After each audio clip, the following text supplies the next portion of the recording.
tu vois, je serais resté en France, j'aurais fait la fac de Nanterre et basta. Tu vois, et vraiment c'est ce côté, les opportunités ici sont dingues et voilà, on est passé de 2 potes français qui étaient à Charleston à venir à DC pour une des correspondants. Première chose que tu dis quand tu rencontres de nouvelles personnes, t'es français. Bon, tu dis ton prénom et après tu dis bon, I'm French. Et c'est souvent, ça aide souvent parce que les gens aux États-Unis, ils adorent les Français. C'est vraiment un truc incroyable. Dès que tu dis que t'es français, ça commence à essayer de parler français. Oui, baguette, croissant. Voulez-vous coucher avec moi? Et c'est toujours ces phrases-là qui sortent en première. Et c'est incroyable parce que ça tisse des liens. C'est magnifique. En vrai, d'être français, c'est incroyable, surtout à l'étranger. Bon, après, quand t'es en France, bon, c'est basique. Mais à l'étranger, c'est vraiment ça, c'est un plus.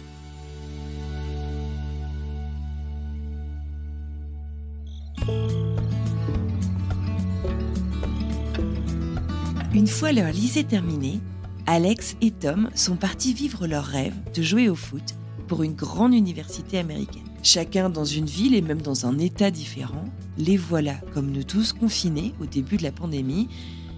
Sauf que eux ont décidé d'aller s'installer à Charleston, en Caroline du Sud, sur les traces d'une de leurs séries préférées. Et c'est alors que l'un d'entre eux propose à l'autre de faire une vidéo sur un réseau social qui est en pleine explosion, TikTok. Ils la font, ils la postent, ils vont se coucher, et à leur réveil, ils n'en reviennent pas. Plusieurs millions de personnes ont vu la vidéo. Leurs blagues sont même reprises par les médias du monde entier. Et en fait, c'est le début de 80 Frenchies, un nouveau média que les Frenchfluencers lancent sur les réseaux sociaux et dans lequel ils apprennent le français aux Américains. Aujourd'hui, nous allons découvrir leur histoire. Ah oui, moi c'est Anne-Fleur Andrely, vous écoutez French Expat, un podcast de French Morning.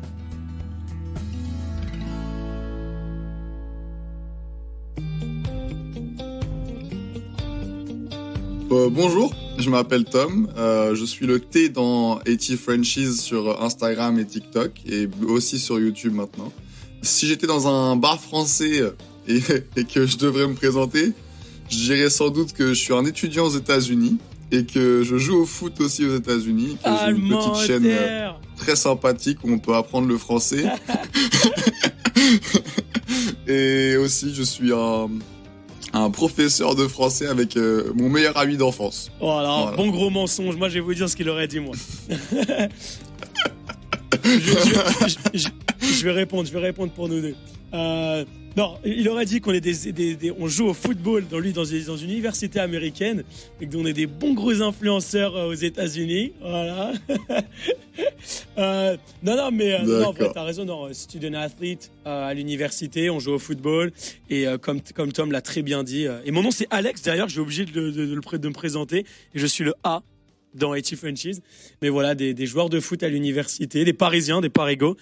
Et forcément, on a eu la chance de grossir une chaîne sur les réseaux sociaux dont le nom est 80 Frenchies et non pas @Frenchies. Bah ouais, tu vois, tu me l'apprends. Moi, j'étais restée sur @Frenchies, donc je viens d'apprendre que c'est vos deux noms.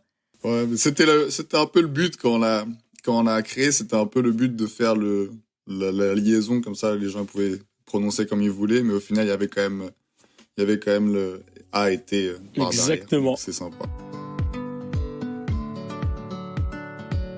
Vous allez l'entendre, aujourd'hui, Alex et Tom font beaucoup de choses ensemble. Pourtant, ils vivent dans des états plutôt lointains l'un de l'autre. Tom, lui, nous parle depuis l'Alabama, dans la petite ville de Mobile, là où il est étudiant en master de leadership et de communication. Tandis que Alex, lui, il est du côté de Richmond, en Virginie, et il réalise quant à lui un MBA en real estate, en immobilier. Et un truc que vous ne savez peut-être pas, c'est que Alex et Tom sont en fait amis d'enfance. Oui, on est des amis d'enfance. On s'est rencontrés à l'âge de 12-13 ans. On a joué dans le même club à Boulogne-Billancourt dans le 92. Et puis, on s'est séparés au lycée, à première année de lycée, parce que moi, je suis parti aller jouer à Dijon, donc voilà, dans l'Est. Et ensuite, je suis revenu sur Paris. On sortait tous les week-ends ensemble. On se voyait quasiment tous les jours. À mon lycée et son lycée, on était allés à 10-15 minutes en voiture de l'un de l'autre. Donc on se voyait vraiment récemment et on s'est dit on voulait tenter de vivre le petit rêve américain et de partir à la fac ici et de pouvoir avoir ses études entre guillemets paid for. tu vois, grâce au sport. Et c'est un petit peu notre petite histoire, c'est d'amis entre maintenant business partner et étudiants aux États-Unis. Qu'est-ce qui vous intéressait autant en fait par les États-Unis ? Pourquoi est-ce que vous aviez envie d'aller aux États-Unis initialement ? Je pense que c'était plus le fait qu'il y ait le foot et les études, que tout soit presque payé par l'université. Du coup, ça nous aidait aussi à avoir un bon diplôme et partir à l'aventure et découvrir de nouvelles choses et en même temps continuer notre passion de jouer au foot. Et du coup, en fait, ça peut nous offrir tout ce qu'on veut et tout ce qu'on voulait à l'époque dans une même université. Et c'est juste parfait pour nous. C'est un mix de tout, en fait. C'est un mix de découverte, un mix d'aventure, de foot, d'études et d'engagement avec les autres et d'apprendre l'anglais aussi. Tout est bénéfice, tu vois comment il parle français. Mais non, pour ce que tu as dit, ce qu'il faut savoir, c'est que forcément la culture américaine est super présente en France. Faut savoir que dès le collège ou le lycée, la plupart des jeunes, on regarde des séries sur Netflix, on écoute la musique, le rap américain, la musique électronique des DJ d'ici aux États-Unis. Donc forcément, j'ai grandi avec vraiment cette grosse partie de moi qui adorait les États-Unis et qui a vraiment fancy le pays. Et du coup, forcément, après, dès que j'ai réalisé que j'avais pas le potentiel au niveau de jouer professionnel en France, je voulais continuer les études. Et en France, c'est pas forcément si facile de continuer les études et de continuer à jouer au foot parce que nos facs n'offrent pas la possibilité de continuer un sport au haut niveau. Tu vois, ici à la fac, nous on s'entraîne quasiment tous les jours, des fois 2 fois par jour. On a match tous les 3 jours. Là, tu vois, j'ai match ce soir et on joue dans des stades des fois avec 1000, 2000 personnes. Enfin, la qualité des infrastructures, c'est dingue. On joue sur des pelouses de Ligue 1 ou de Ligue 2 de temps en temps. Donc c'est vraiment pouvoir avoir l'opportunité d'étudier et de jouer le sport qu'on aime, le football, et de pouvoir allier les deux. Et forcément, apprendre l'anglais, c'était huge. C'était important, tu vois, je commence à parler l'anglais, les gens ils vont pas comprendre. C'est quoi ces profs de français ? Tu vois. Non, mais la plupart du temps, en fait, en train de nous griller, le problème, c'est que la plupart du temps, ce genre d'interview, on les fait en anglais. C'est la première fois du coup, on a la première fois on fait une interview en français. C'est la première fois en français, du coup, c'est vrai. Du coup, c'est un peu plus, les mots en anglais viennent un peu plus rapidement, généralement. Et après, on fait des fautes quand ça sort. Mais voilà. Et je pense que le networking aussi, c'est important de le dire. Je pense qu'il y a pas mal d'expats qui écoutent ce podcast et pas mal de gens qui peuvent venir aux États-Unis. Je pense que voyager dans un pays comme celui-là, c'est aussi s'ouvrir un networking qui n'aurait jamais été possible en France.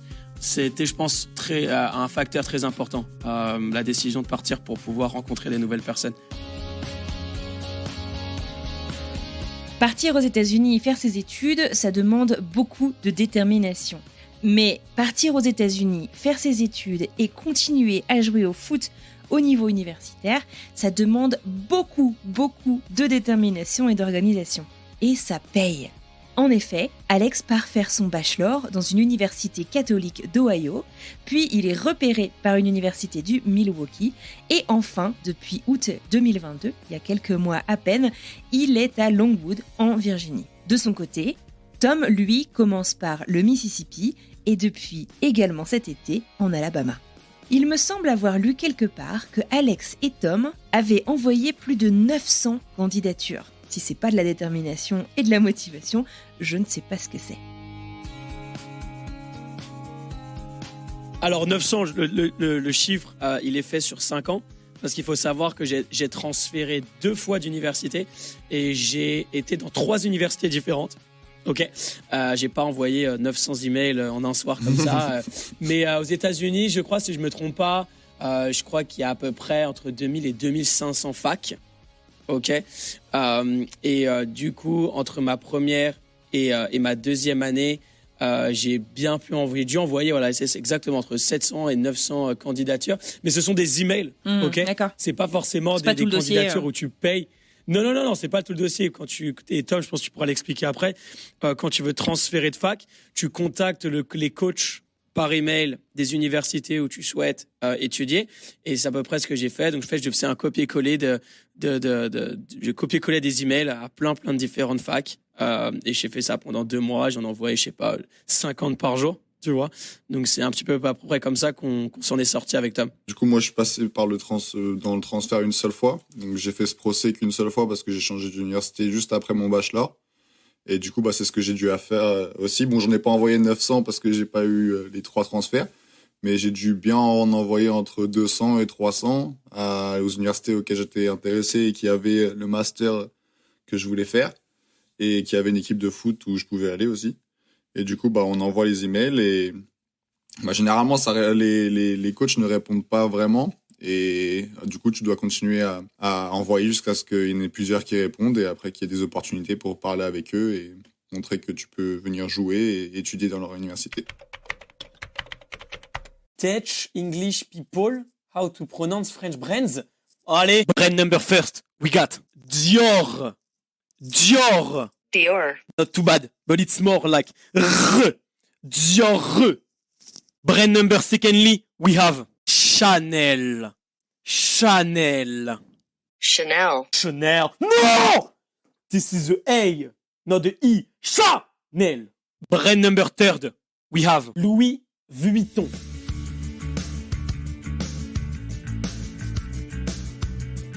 Et finalement, alors que l'un comme l'autre étudie de son côté tout en jouant au foot dans une grande université américaine, c'est au printemps 2020 que AT Franchise voit le jour.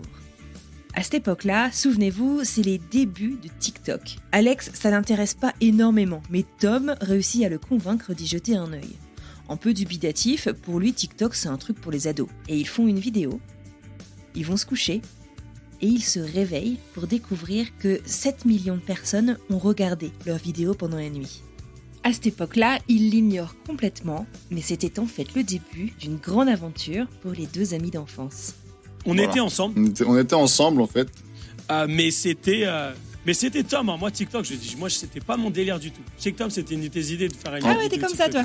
Tu voulais faire un trend, je me souviens. En vrai, là, au tout début, Ouais. au tout début, C'est un ouf. c'était, on était tous les deux ensemble pour les vacances pendant le Covid et on voulait pas rentrer en France parce qu'on avait peur de rester en France, d'être bloqué, de pas pouvoir rentrer, de pas pouvoir faire notre saison de foot et de pas pouvoir continuer nos études. Et du coup, on est restés ensemble, on est partis en vacances et il y a eu un show sur Netflix qu'on a bien aimé tous les deux et la localisation du show était à Charleston, en Caroline du Sud.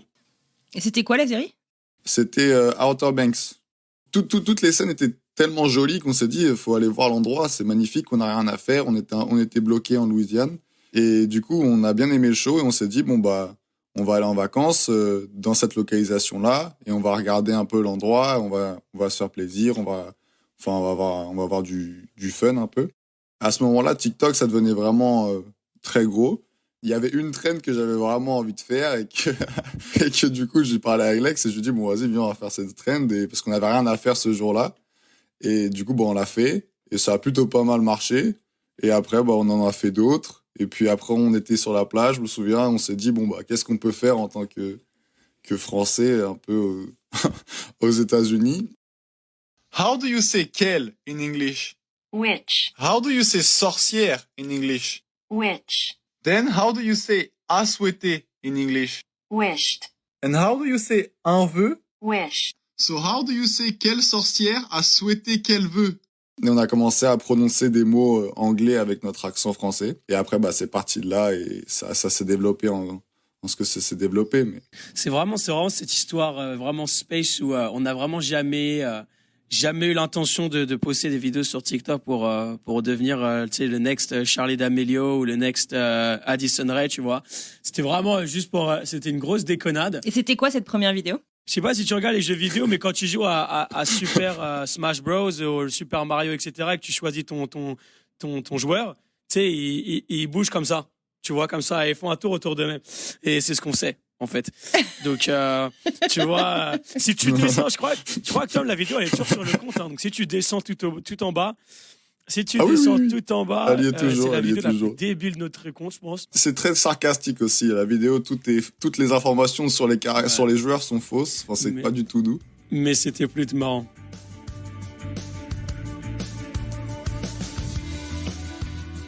les premières vidéos qui ont été entre guillemets virales, c'est des vidéos qui avaient rien à voir avec la langue française. Tu vois, donc c'était vraiment, ouais, ils ont des petites gueules d'ange. Ouais, on va regarder leurs vidéos, mais c'est marrant parce que ça, d'ailleurs, c'est un truc j'en ai jamais parlé ailleurs sur aucun magazine ou quoi que ce soit.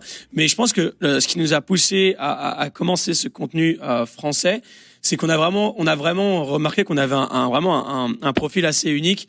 Donc vraiment, c'est deux Français qu'on vraiment des têtes de Français, quoi, qui ont des gros accents. Et c'est comme ça qu'on s'est dit, bah, on va quand même utiliser ça parce que on n'a jamais vu ça ailleurs, tu vois. Et TikTok, c'était une plateforme très jeune et on s'est dit, bah, on veut être les premiers à faire ça.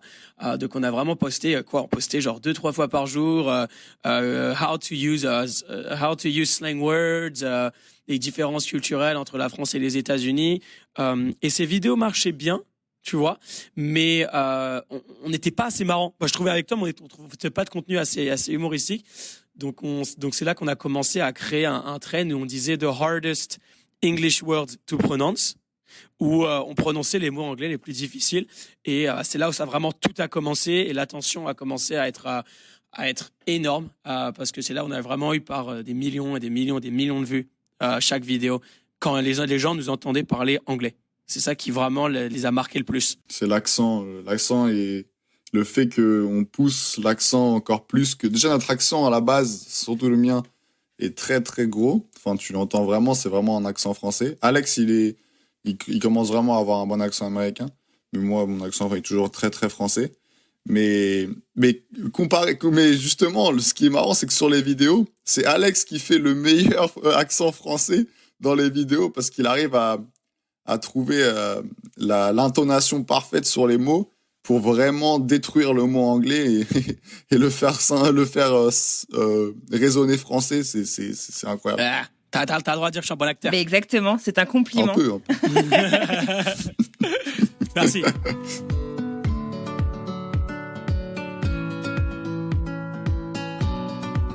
Et alors à ce moment-là, c'est quoi votre objectif? C'est de vous occuper pendant le début de la pandémie? Justement, vous êtes bloqué aux États-Unis, c'est aussi de mettre en valeur peut-être le pays qui vous manque. Enfin, c'est quoi? C'est trop ça. On s'ennuie un petit peu. On avait vraiment fait le tour de Charleston. On s'ennuyait pas, mais voilà, on voulait kiffer, quoi. On voulait kiffer. Voilà. On était deux jeunes de 20 ans. On n'est même pas encore 21 ans. À l'époque, tu vois, à l'époque, je dis ça comme si c'était il y a 15 ans. C'était il y a 2 ans. Mais ouais, c'est ça, c'est il y a 2 ans. Mais c'était vraiment pour pouvoir combler l'ennui. Ça se dit combler l'ennui? En tout cas, on le comprend. Ouais, j'espère. Mais finalement, ça a bien marché. Et ce qui est marrant, c'est qu'à cette période-là, il y a beaucoup de personnes, que ce soit des influenceurs qui sont dans le crypto, ou qui sont dans la langue, ou qui sont dans la danse, quoi que ce soit, qui se sont révélés. Parce que je sais pas si tu sais, mais en 2020, ça a été l'année. En 2020-2021, ce sont les 2 années où les gens étaient plus sur Internet.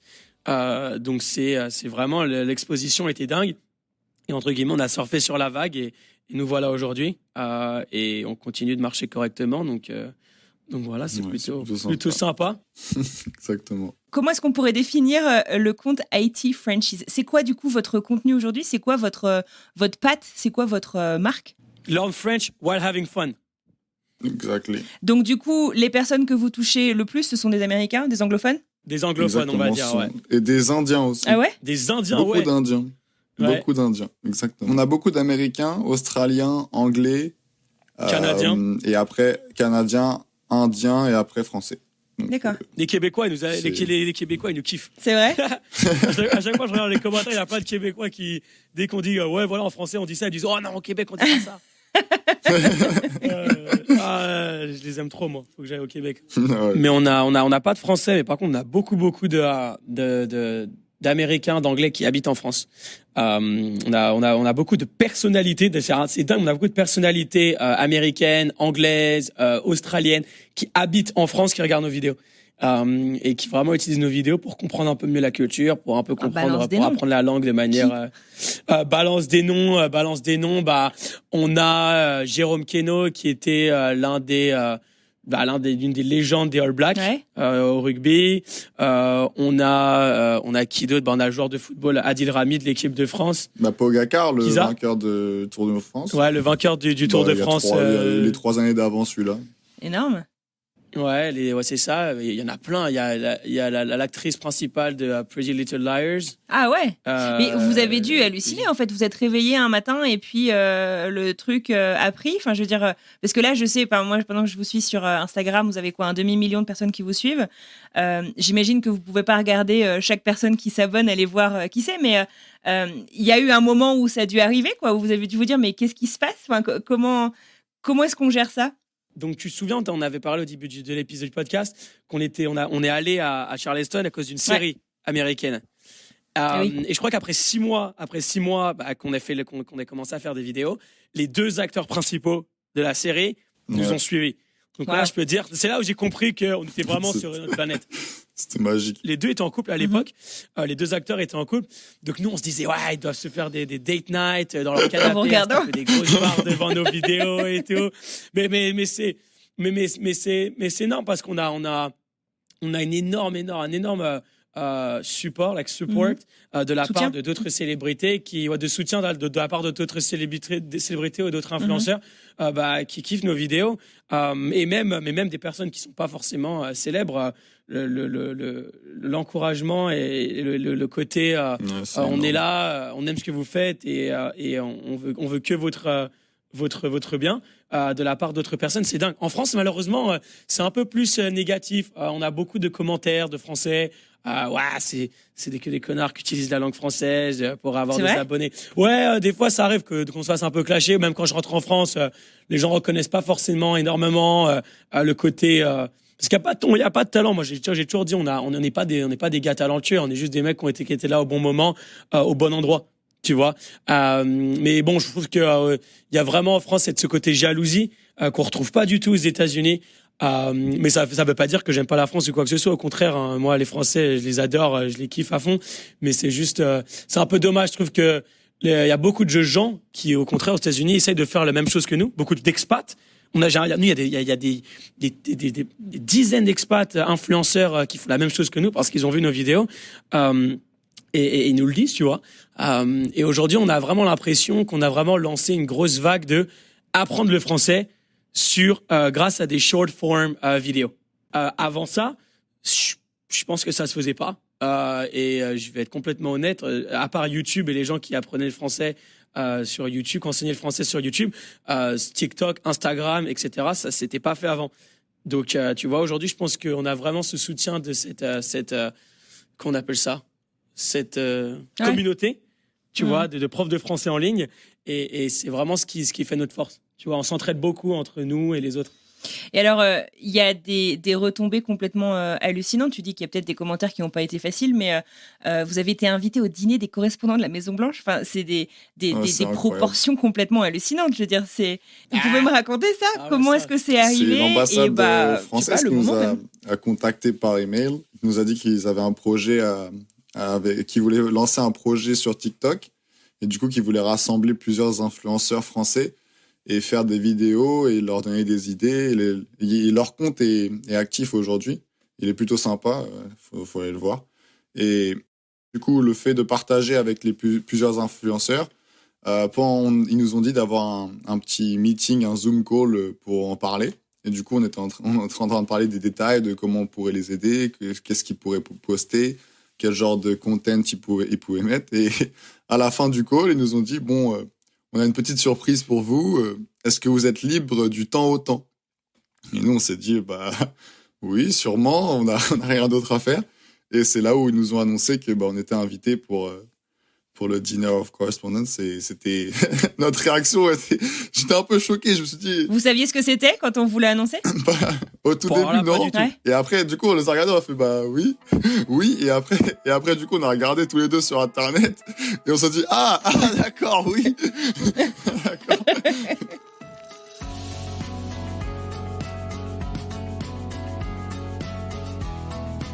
Et vous savez ce que c'est, le dîner des correspondants de la Maison-Blanche?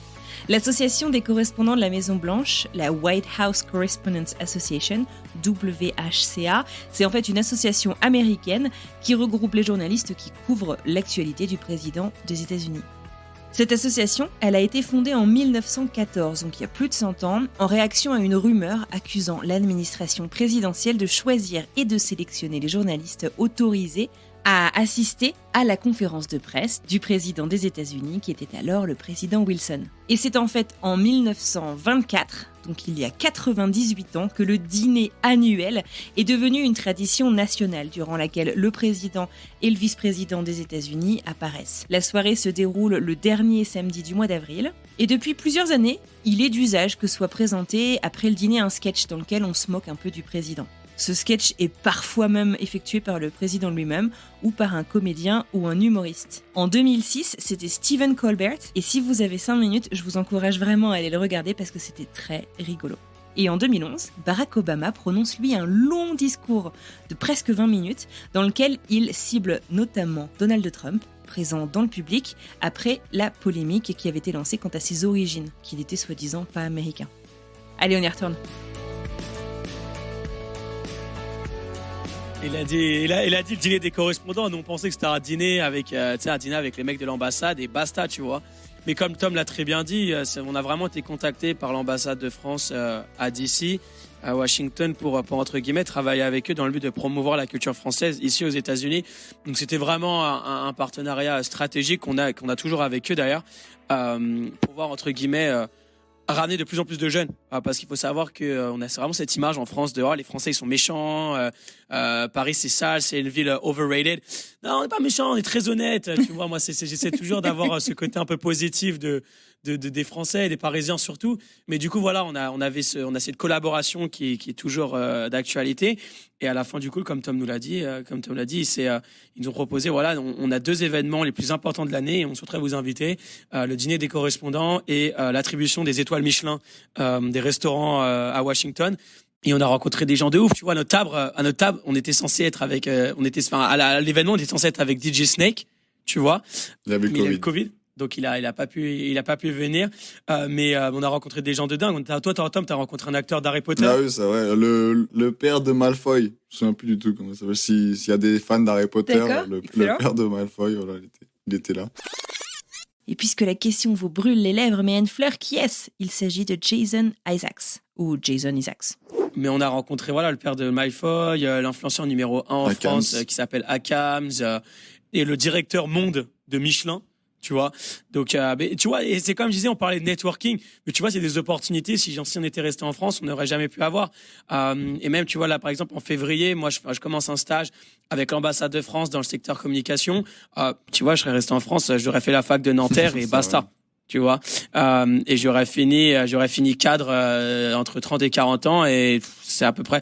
Mais vraiment, c'est ce côté, les opportunités ici sont dingues. Et voilà, on est passé de 2 potes français qui étaient à Charleston à venir à DC pour une dîner des correspondants, tu vois. Vous vous sentiez si fier d'être français avant de quitter la France ? Oh bah oui. De ouf. Première chose que tu dis quand tu rencontres de nouvelles personnes, t'es français. Bon, tu dis ton prénom et après tu dis I'm French. Et c'est souvent, ça aide souvent parce que les gens aux États-Unis, ils adorent les Français. C'est vraiment un truc incroyable. Dès que tu dis que t'es français, ça commence à essayer de parler français. Oui, baguette, croissant. Voulez-vous coucher avec moi ? Et c'est toujours comme si, comme ça. Voilà, c'est toujours ces phrases-là qui sortent en premier. Ouais. Et c'est incroyable parce que ça tisse des liens directement. C'est plus facile d'être français aux États-Unis, par exemple, que d'être argentin. Et il y a plus de glamour. C'est magnifique. En vrai, d'être français, c'est incroyable, surtout à l'étranger. Bon, après, quand t'es en France, c'est basique. Mais à l'étranger, c'est vraiment ça, c'est un plus. C'est un plus. Ouais, non, c'est sûr. Mais là, je pense que la fierté d'être français, elle va aussi au-delà du côté romantique que les Américains ont. Cette image-là, c'est juste aussi, il y a beaucoup de valeurs que nous on a. Que j'ai remarqué, c'est tu grandis avec des valeurs qui sont pas forcément acquises dans certains pays. Tu vois, c'est-à-dire moi le côté libéral de la France où on essaie vraiment de s'entraider chacun, tu vois, dans un système politique. Bon là, attention, là je parle politique, il y a des gens qui vont peut-être me détester, mais c'est quelque chose, tu vois, aux États-Unis que j'ai encore un peu de mal. Tu vois, le marche ou crève à l'américaine, c'est un truc que je suis pas super fan. Et c'est pour ça que je suis très fier d'être français parce que je trouve que l'entraide en France, d'un point de vue politique, attention, est meilleure qu'ici. Ici, on voit énormément de pauvreté. Tu vois, moi, j'ai habité à LA pendant 6 ou 8 mois, qui est l'un des États les plus libéraux des États-Unis. Et ça change pas le fait qu'il y ait énormément de pauvreté, ou même l'accès aux soins, l'accès à l'éducation. Nous, on a la chance de jouer au foot, mais si Tom et moi, on était pas bons à l'école et qu'on n'avait pas ce talent de footballeur, je sais pas trop ce qu'on aurait fait, Tom. On aurait pris des prêts bancaires et on aurait dû rembourser nos prêts sur entre 5 et 10 ans, depending on si t'as pas l'argent, tu vas pas en université, tu commences à travailler, tu fais serveur.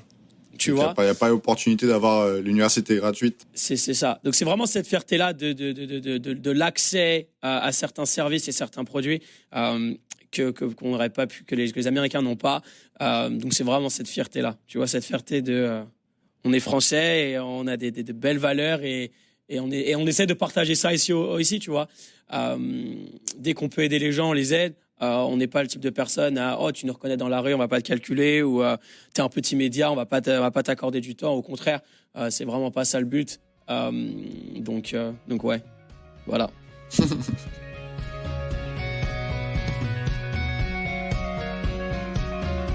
Et finalement, ces quelques vidéos, qui étaient vraiment juste pour se marrer entre potes, sont devenues une activité assez prenante pour nos 2 jeunes athlètes étudiants. Si AT Franchise n'est pas encore une entreprise, puisque Alex et Tom sont étudiants, donc avec un visa étudiant qui ne leur permet pas de créer une entreprise à côté, ni de se rémunérer, AT Franchise prend désormais beaucoup de place dans leur quotidien. Au sens propre du terme, non. On n'est pas une entreprise parce qu'on est toujours sous F1. F1, ce qui veut dire qu'on ne peut pas faire de revenus avec des entreprises américaines sur le territoire américain. Par contre, ouais, nous, quand on rentre en France ou on voyage, c'est totalement légal pour nous de faire de l'argent.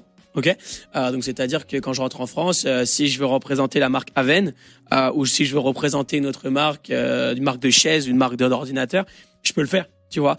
Donc, on a forcément ce business side qu'on ne peut avoir qu'une partie de l'année, et l'autre partie de l'année on se concentre sur faire du contenu et donner des classes de français aussi, parce que c'est aussi notre passion, pouvoir apprendre le français aux gens. Mais voilà, le seul côté négatif du visa d'étudiant aux États-Unis, c'est que tu ne peux pas travailler, donc tu ne peux investir que de l'argent. C'est-à-dire que tu peux investir ton argent et potentiellement tu as des revenus, des bénéfices. Ou tu peux bosser, mais c'est sur le campus, genre à la cafétéria, c'est ça. Enfin, c'est assez compliqué. Voilà, tu peux bosser, mais tu peux bosser sur le campus. Sinon, il y a aussi un autre truc qui s'appelle le CPT, qui te permet de pouvoir être avec une entreprise ou plusieurs entreprises sur un certain nombre. Je pense que c'est sur un certain nombre de jours. Je crois que c'est 365 jours, c'est sur une année. Mais ça dépend de ton programme aussi, tu vois. Ça dépend de ton master ou de ton bachelor.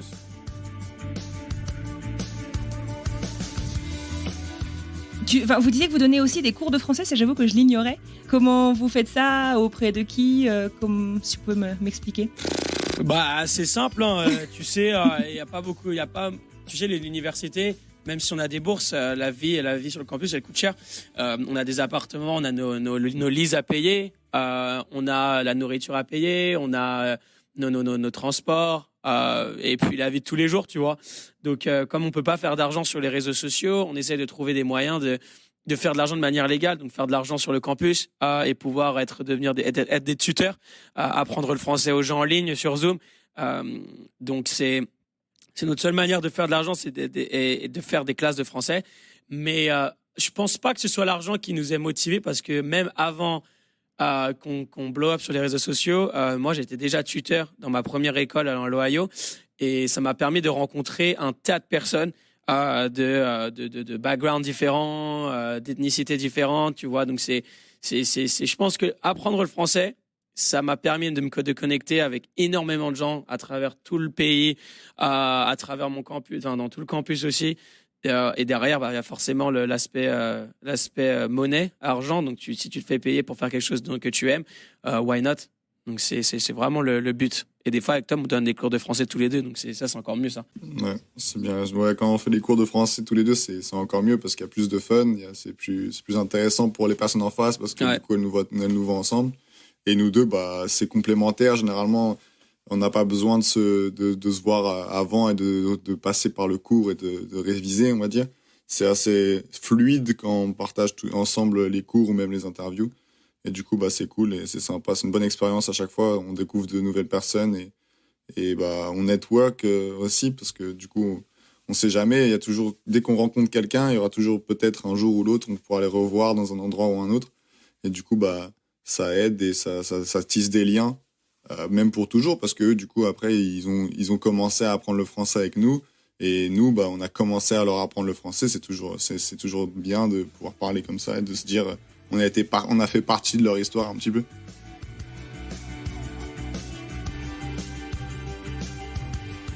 J'aimerais bien revenir au foot juste un petit instant.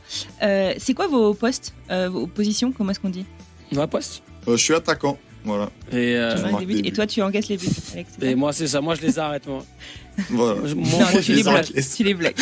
Voilà, là, j'ai pas une saison facile, mais j'essaie de les arrêter, en tout cas. Alors, je sais pas exactement, je suis pas du tout une professionnelle du foot, mais au cours des 10 dernières années, on voit quand même un intérêt hyper grandissant des Américains pour le foot, pour le soccer.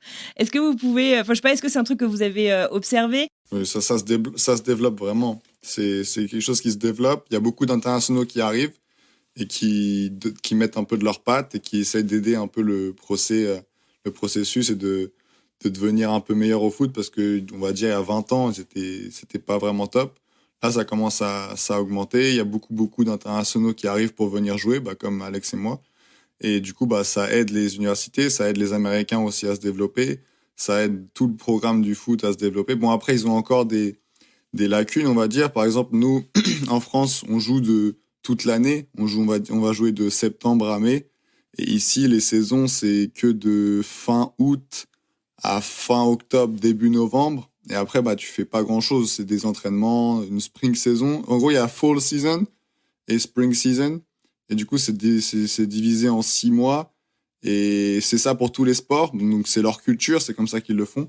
Mais après, c'est un peu difficile de jouer au foot que sur 3 mois et de t'améliorer et de vraiment devenir meilleur. Bon, même s'ils s'entraînent quand même pendant le spring, mais les entraînements, ils sont 1 ou 2 fois par semaine et c'est pas très intensif. Et après, pendant 3 mois, c'est très intensif. On a des entraînements 1 ou 2 fois par jour. Il y a 2 ou 3 matchs par semaine. Et du coup, un peu, c'est pas très, très bien régulé. Et du coup, bon, il y a forcément un jour ou un autre où quelqu'un va le voir et va changer ça. Mais il y a 20 ans, ça devait être quelque chose d'autre aussi. Il devait y avoir que des Américains et ils n'avaient pas encore cette notion et cette culture du foot européen. Et ça commence à augmenter un peu, même en MLS, dans leur championnat national. Il y a beaucoup plus d'internationaux qu'avant. Et du coup, le niveau est de plus en plus fort. Et bah, c'est intéressant pour eux. C'est plutôt sympa. Et j'ai aussi remarqué qu'il y avait beaucoup de projets, surtout sur les 2 côtes, à Miami ou à Los Angeles. Il y a beaucoup de projets sur le foot, notamment avec Beckham ou Matuidi ou Zlatan Ibrahimovic. Il y a beaucoup de célébrités qui viennent et qui essaient d'introduire le foot et d'en faire d'un sport un peu plus populaire, surtout pour les hommes, parce que c'est très très très populaire pour les femmes. C'est peut-être le sport numéro 1 pour les femmes actuellement. Et du coup, bah, ils essayent de faire que le foot soit aussi populaire pour les hommes un peu plus que pour les femmes aussi. Enfin, que ça soit un peu plus équilibré. Ouais, je pense que tu l'as très bien dit. L'influence, entre guillemets, sud-américaine et européenne a fait que les Américains ont commencé à jouer de plus en plus au foot et ont su, entre guillemets, développer énormément de talent. Et là, à la Coupe du Monde au Qatar, ils seront là. Donc forcément, les médias, ils bombardent à fond sur ESPN et sur Fox que les États-Unis vont jouer dans quelques mois la Coupe du Monde au Qatar. Mais ils sont les prochains. C'est aussi les prochains hôtes de la Coupe du Monde en 2026. Donc c'est vraiment, ils sont dans leur but, c'est de tout faire pour, entre guillemets, promouvoir le soccer, le football pour entre guillemets en faire l'un des sports phares des États-Unis parce que c'est le seul sport mondial, d'ailleurs le sport le plus joué au monde, où ils sont en retard, quoi. Et les États-Unis, jamais ils sont en retard sur un truc. C'est hors de question pour eux. Bah, ils sont en avance sur les femmes parce que leur équipe féminine est très très forte. Ouais. C'est la meilleure au monde. Et après, niveau aux hommes... La meilleure équipe au monde actuellement, c'est l'Angleterre. Parce qu'ils ont battu les États-Unis et ils sont numéro 1 au monde maintenant. Ah ouais? Ouais. Bah, je savais pas, mais en tout cas, tu regardes pas le foot féminin, toi. Les États-Unis, c'est l'équipe qui a gagné le plus de coupes du monde. C'est vrai. Historiquement, c'est vrai, je suis d'accord. C'est quand même une powerhouse. C'est quoi la suite? Du coup, vous venez tous les deux de commencer vos masters, vous continuez à jouer au foot. Au moment où on se parle, du coup, si j'ai tout suivi, on est sur la fin de la saison. C'est ça. Qu'est-ce que l'avenir vous réserve? En tout cas, qu'est-ce que vous espérez pour, je sais pas, les mois, les années à venir aux États-Unis ou ailleurs? Alors, first, rester aux États-Unis. Je pense que c'est une aventure. Ça va faire presque 5 ans maintenant qu'on est là. Donc, rester aux États-Unis. De mon côté, pouvoir trouver un nouveau visa. En ce moment, je suis entre guillemets en train de me battre pour essayer d'obtenir mon O1. Pour entre guillemets, grâce à notre plateforme et grâce à certains articles qui sont out there, de pouvoir rester, travailler, étudier légalement. Tu veux expliquer ce que c'est le O1? C'est Exceptional Abilities, non? Voilà, c'est ça. O1, c'est un visa qui se traduit, comme tu l'as très bien dit, Exceptional Abilities. On n'a pas des talents incroyables non plus, mais quand tu as une audience de plus de 3 millions de personnes, ça te permet d'être éligible. Mais le plus important dans un O1, c'est pas forcément des talents incroyables. C'est plus, entre guillemets, des articles sur toi. Est-ce que tu peux prouver que tu te différencies des autres de n'importe quelle manière? Et c'est ce qu'il y a des gens qui sont prêts à te sponsoriser, oui ou non, tu vois, grâce à ces talents-là. Nous, le fait qu'on ait monté une plateforme de presque 3 millions de personnes et qu'on ait étudié aux États-Unis et qu'on soit des étudiants MBA aujourd'hui, ça nous permet de construire un dossier solide pour récupérer des sponsors. Exemple tout bête, je sais pas moi, une plateforme d'apprentissage du français en ligne sur l'App Store, par exemple, va dire au gouvernement américain, je veux qu'Alex et Tom ils restent ici, on veut les sponsoriser parce que ils vont nous servir d'outils de communication. Tu vois, donc c'est vraiment ce talent exceptionnel que nous on a, peut-être contrairement à d'autres Français qui veulent juste rester et qui n'ont pas eu cette opportunité-là.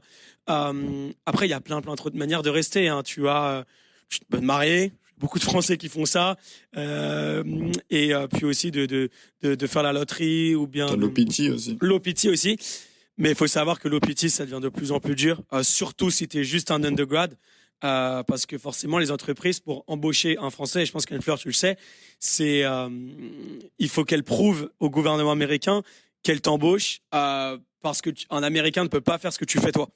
Tu vois, il y a beaucoup d'Américains qui parlent le français, donc c'est pas facile. Surtout que vous leur apprenez tous à parler français. Ouais, tu vois, c'est nous, on est la raison pour laquelle on a fait de visa. On se tire une balle dans le pied. Tu vois, mais vraiment le but, moi je vais commencer j'ai un stage avec l'ambassade de France aux États-Unis là début février.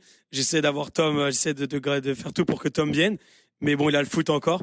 Donc voilà, pouvoir rester aux États-Unis, travailler pour l'ambassade et continuer de développer Ichi Franchise plus comme une entreprise. Et donc, c'est pour ça qu'on se bat pour le nouveau visa. Du coup, moi, il me reste encore 1 an et demi de master, logiquement. Enfin, si tout se passe bien. Et après, j'ai encore une année de foot aussi. Ce qui serait le mieux pour nous deux, enfin, pour Alex et pour moi, c'est de continuer à faire grandir notre plateforme, continuer à faire de bonnes vidéos, continuer à chercher des bons exemples, du bon content et de trouver des bonnes vidéos qui fassent rigoler les gens et de continuer à avoir de plus en plus de followers pour pouvoir partager notre passion et continuer à promouvoir la culture française parce que c'est vraiment... En vrai, c'est devenu une passion, même si au début, c'était juste un amusement. Maintenant, c'est vraiment quelque chose qui nous passionne et on passe des heures à chercher des idées ou à parler ensemble juste pour savoir ce qu'on devrait faire la prochaine fois ou pas. Et c'est quelque chose c'est pas une corvée, c'est quelque chose qui nous passionne vraiment et qui nous aide à passer le jour, à ne pas être ennuyant ou ennuyeux ou ennuyé. Et du coup, c'est vraiment quelque chose à ne pas s'ennuyer. C'est vraiment quelque chose qui nous aide tous les jours à être content et heureux dans nos vies, vraiment. Donc, continuer à développer cette plateforme. Ah, c'est beau. Trop chouette. C'est beau. Vous referiez tout pareil si vous repartiez en arrière? Oui. Ouais, je pense. Hein. Je pense qu'on est déjà arrivé plus loin que prévu. Donc, non, je pense que...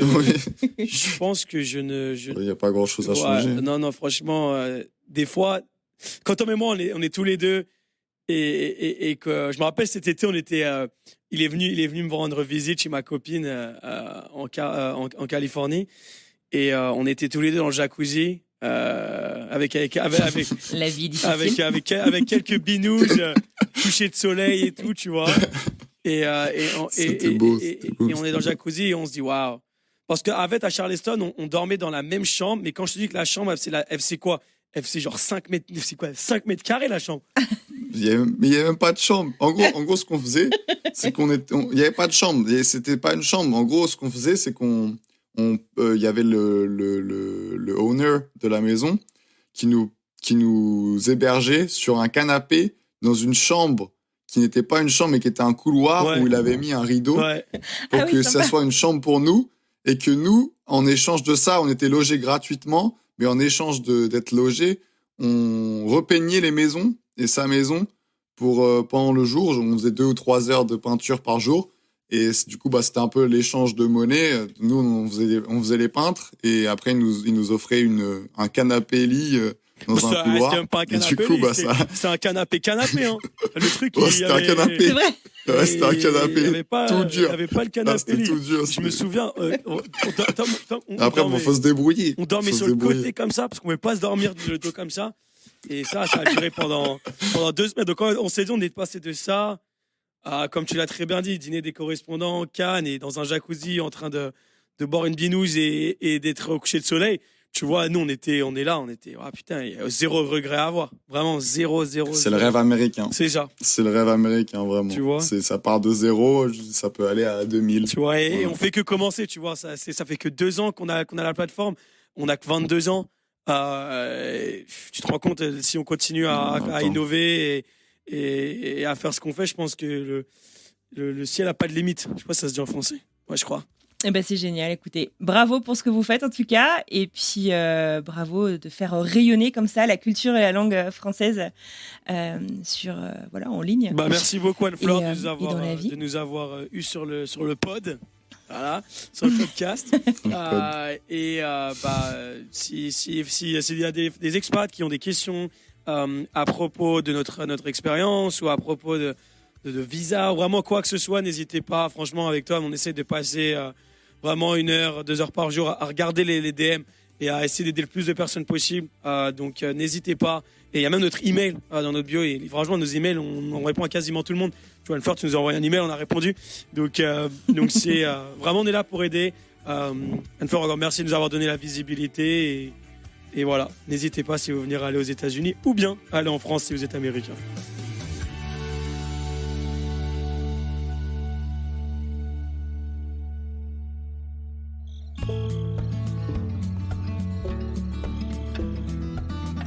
Et voilà, c'est terminé pour aujourd'hui. Un grand merci à Alex et Tom avec qui j'ai passé un très chouette moment et j'espère que vous aussi. Si vous souhaitez les retrouver, vous pourrez donc les retrouver, vous avez compris, sur Instagram et TikTok sous le pseudo de 80 Frenchies. Je vous mets les liens dans la description de cet épisode. Si cet épisode vous a plu, ne gardez pas ça pour vous, parlez-en autour de vous, dans la vraie vie, sur les réseaux sociaux, faites passer le mot. Tradition oblige, je vous propose de nous projeter à mardi prochain et de découvrir un petit extrait de ce qui nous attend la semaine prochaine. J'étais à fond sur Instagram en train de montrer un petit peu le positif, de voir le positif, de me dire il y a des belles choses, on n'est pas venu là pour rien. Au fond de moi, je ressentais qu'il y avait quelque chose qui allait pas bien, mon mari n'allait pas bien. C'est quelqu'un d'assez fier et qu'il ne veut pas en parler, donc en fait on n'en parlait qu'ensemble quand on avait nos familles. Et moi aussi, quoi, tout allait bien en fait, je suis libre. Mais au final, quand tu passes le pas de ta porte, c'est pas ça. Ce qui est la réalité, c'était pas vraiment notre réalité.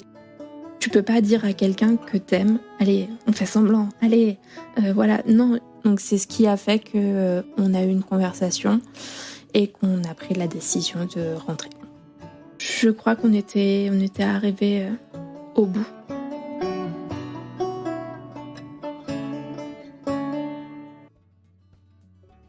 Il ne me reste plus qu'à vous souhaiter une très belle fin de journée, une belle fin de semaine, et je vous dis à mardi pour une nouvelle histoire.